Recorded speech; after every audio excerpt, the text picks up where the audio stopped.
रहेगा भी। ऐसा नहीं कि हम बच्चे को नहीं, हम बच्चे को पढ़ा भी रहे थे, वहाँ भी हम पढ़ रहे थे और स्कूल भी जा रहे थे और खाना भी बना रहे थे। आप लोग बताइए, एक लड़की इससे ज्यादा क्या कर सकती है? वो बोल रहे हैं कि इसके साथ गई, उसके साथ गई। हम वो नहीं कहते किसके साथ गए। उन्होंने बोला, आप लोग ने मान लिया। क्या उन्होंने दिखाया कुछ कि हम गए तो उसके साथ कैसे गए? हमने तो प्रूफ किया, हर एक सबूत को रखा वहाँ पे। न्यायालय ने उनको फटकारा भी, तब भी न्यायालय के बजाय उस रोड पे क्यों तमाशा कर रहे हैं? हम हर दरवाजे को खटखटा के बाहर से मर्द ही ज्यादा निकलते हैं, उनसे सवाल कर रहे हैं, पूछ रहे हैं, लिख रहे हैं। तो क्या मेरा उनके साथ अफेयर हो गया, जिसमें ना हम उनको जानते ना वो हमको जानते? तो अफेयर क्या होता है? बीपीएससी शिक्षिका गुंजन कुमारी की सफाई, मैंने अकेले संघर्ष कर नौकरी हासिल की। पति पर अफेयर का आरोप, खुद पर लगे रिश्ते के दावों से इंकार। वैशाली की शिक्षिका ने तोड़ी चुप्पी। बच्चे की कस्टडी से लेकर तलाक तक गुंजन कुमारी ने सुनाई अपनी पूरी कहानी। वैशाली की बीपीएससी शिक्षिका गुंजन कुमारी इन दिनों पूरे बिहार में चर्चा का विषय बनी हुई है। पति पत्नी के विवाद, अफेयर के आरोप और बच्चे की कस्टडी को लेकर चल रही लड़ाई के बीच अब गुंजन कुमारी ने पहली बार खुलकर अपनी बात रखी है। बातचीत में गुंजन ने पति पर गंभीर आरोप लगाए हैं। उन्होंने कहा कि उन्होंने संघर्ष करके नौकरी हासिल की, लेकिन अब उन पर बेबुनियाद आरोप लगाए जा रहे हैं। गुंजन ने अपने वैवाहिक जीवन, बीपीएससी की तैयारी और तलाक विवाद को लेकर कई बड़े खुलासे किए हैं। गुंजन कुमारी ने बताया कि साल 2018 में वह अपने पति और बच्चे के साथ हाजीपुर में किराए के मकान में रहती थी। उस समय वह बीएड कर चुकी थी और सीटेट की तैयारी कर रही थी। अगले साल उनका सीटेट भी निकल गया, लेकिन सरकारी योजनाएं बंद होने की वजह से नौकरी नहीं मिल सकी। इसके बावजूद उन्होंने तैयारी जारी रखी और लगातार मेहनत करती रही। गुंजन का कहना है कि शुरुआती दिनों में सब कुछ सामान्य था, लेकिन धीरे धीरे उनके वैवाहिक रिश्ते में तनाव बढ़ने लगा। संघर्ष के बीच शुरू हुई बीपीएससी की तैयारी। गुंजन ने आरोप लगाया कि साल 2020 में उनकी एक सहेली का उनके घर आना जाना था। इसी दौरान उनके पति की नजदीकियां उस महिला से बढ़ने लगी।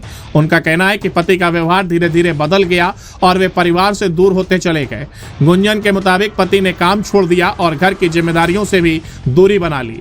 उन्होंने ये भी कहा कि परिवार चलाने और पढ़ाई जारी रखने के लिए उन्हें काफी संघर्ष करना पड़ा। पति पर दूसरी महिला से संबंध का आरोप। गुंजन कुमारी ने कहा कि कोरोना काल उनके लिए सबसे मुश्किल दौर था। उस समय वे बच्चे के साथ लगभग अकेली पड़ गई थी। उन्होंने कहा कि पढ़ाई, बच्चे की देखभाल और घर की जिम्मेदारी एक साथ निभाना बेहद कठिन था। इसी दौरान वे अपने मामा के घर रहने चली गईं और वहीं से बीपीएससी की तैयारी जारी रखी। गुंजन के मुताबिक साल 2023 में उनकी नौकरी लग गई, लेकिन तब भी पति ने उनका साथ नहीं दिया। अकेले रहकर बच्चे को संभाला और नौकरी पाई। सोशल मीडिया पर चल रही चर्चाओं और आरोपों को लेकर के भी गुंजन ने प्रतिक्रिया दी है। उन्होंने कहा कि उन पर अफेयर के आरोप लगाए जा रहे हैं, जबकि उन्होंने सिर्फ सहकर्मी शिक्षिकाओं के साथ दार्जिलिंग ट्रिप की थी। गुंजन का कहना है कि ट्रिप से पहले उन्होंने परिवार को इसकी जानकारी दी थी और यात्रा के दौरान लगातार वीडियो कॉल पर घर वालों से संपर्क में थी। उन्होंने साफ कहा कि उनका किसी के साथ कोई अफेयर नहीं है और उनके खिलाफ गलत माहौल बनाया जा रहा है। दार्जिलिंग ट्रिप पर अफेयर के आरोप से इंकार। गुंजन ने बताया कि नौकरी लगने के बाद भी उन्होंने परिवार को बचाने की कोशिश की। उन्होंने पति को समझाने और रिश्ते को संभालने का प्रयास किया, लेकिन स्थिति नहीं बदली।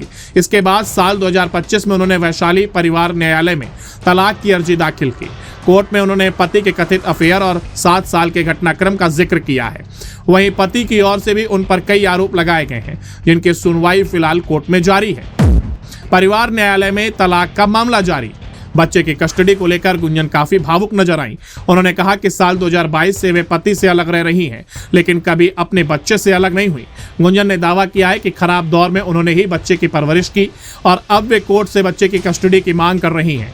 उन्होंने ये भी आरोप लगाया कि नाबालिग बच्चे को उनके खिलाफ बोलना सिखाया जा रहा है। मुझे मेरा बच्चा चाहिए। इस पूरे विवाद ने सोशल मीडिया से लेकर राजनीतिक और सामाजिक हलकों में बहस छिड़ दी है। एक तरफ लोग गुंजन के संघर्ष की सराहना कर रहे हैं, तो दूसरी ओर उन पर सवाल भी उठाए जा रहे हैं। हालांकि गुंजन का कहना है कि उन्होंने मेहनत और संघर्ष के दम पर नौकरी हासिल की है और अब उन्हें न्याय का इंतजार है।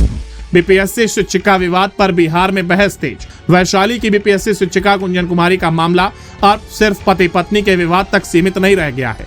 यह मामला सोशल मीडिया ट्रायल, महिलाओं के संघर्ष, रिश्तों में भरोसे और बच्चे की कस्टडी जैसे कई संवेदनशील सवाल खड़े कर रहा है। अब सबकी नजर परिवार न्यायालय की सुनवाई और आने वाले फैसले पर टिकी हुई है। ऐसी ही तमाम खबरों के लिए बने रहिए आदर्श भारत टीवी के साथ।